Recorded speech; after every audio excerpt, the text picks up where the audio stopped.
same page, 287, 7th graders. And we're gonna keep working on solving the equations by isolating the variables to plug in the answer. So we did these ones up here. Now let's go to some harder ones. This one would be pretty easy. And I'm not gonna do all of these because I'm gonna assign you guys some practice problems for these as we go, just to practice and try and get it down pat. This module 6 is pretty important. So we're gonna work on this a lot. So we have a D over a -9 equals -6.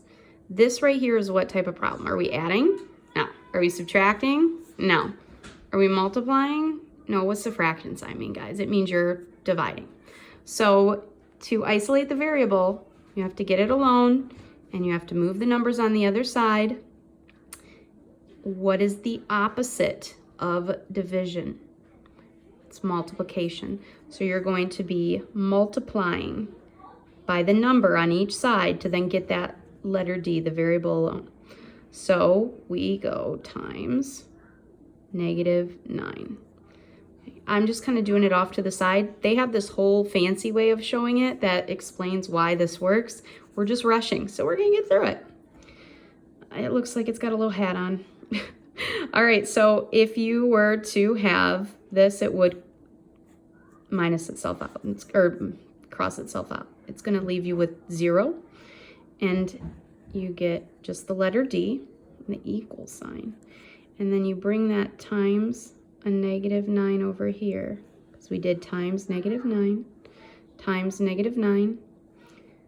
All right, -6 times a -9. A negative times a negative is a positive. I'm gonna put the plus sign, you don't have to. All right, 6 times 9 is, all right, 54.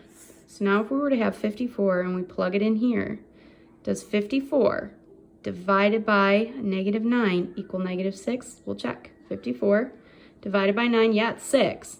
But are the negatives there properly? Did we do that right? Because this is a positive. A positive divided by a negative, it's a negative. All right, so yeah, we did it right. See? Okay, cool beans. Let's go over here. All right, now this one, the Z is on top still, so it's the same thing. If you have this variable, you want Z to stay on this side, equal sign. And how do we do that? Since it's a division problem, we do the opposite, which is multiply for the same number.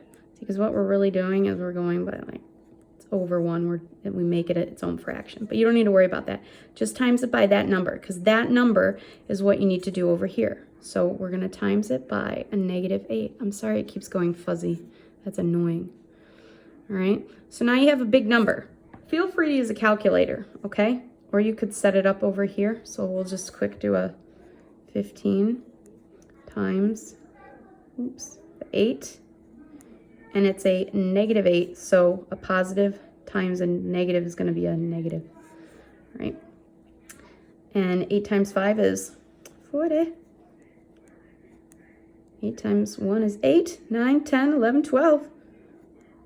See, didn't need the calculator. -120. So -120. But now let's check just in case, because as you see, I make mistakes. -120, if we plug that in where Z is, -120 divided by 8. Yeah, we know that our math is right, so it would equal 15. Does a negative divided by a negative equal a positive? Yeah, buddy, it does. So that would be the positive 15, so we're good to go.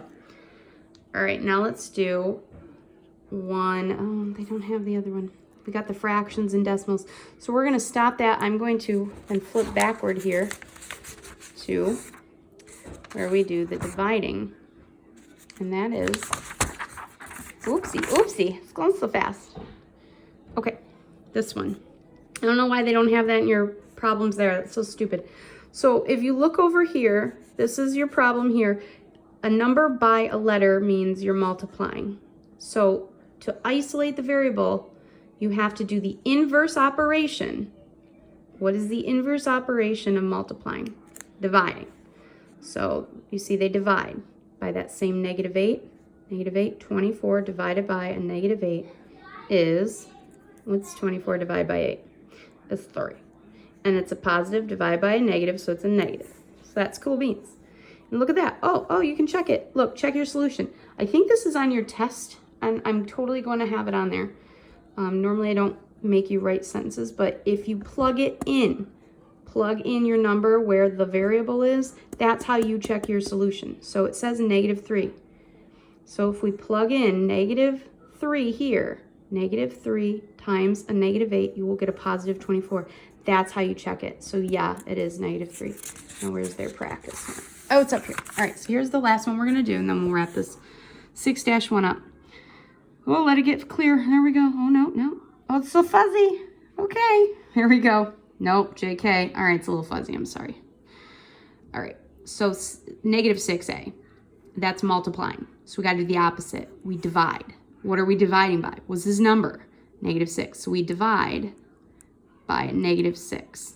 Okay, divide by a -6. All right, -6, and if you do it, you cross it off. I'm not going to go into that. We're rushing.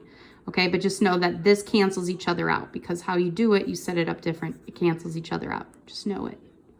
A stays alone. It's isolated. Yay, we isolated it. And the equal sign. What's 36 divided by 6? Well, it's a 6. A positive divided by a negative is a negative. Okay, now if we have -6 and we plug it in here, what's -6 times -6? Positive 36. So over here off to the notes, I'm just going to remind you guys. A negative times a negative equals a positive. And then like a positive times a positive, well, we know that. That's positive. If you have any one as a negative and the other as a positive, doesn't matter which way you're rolling. Those all equal negatives. Sad banda. Okay. All right, that's it. Thanks. That was longer than I thought. I'm so sorry. Okay, bye-bye.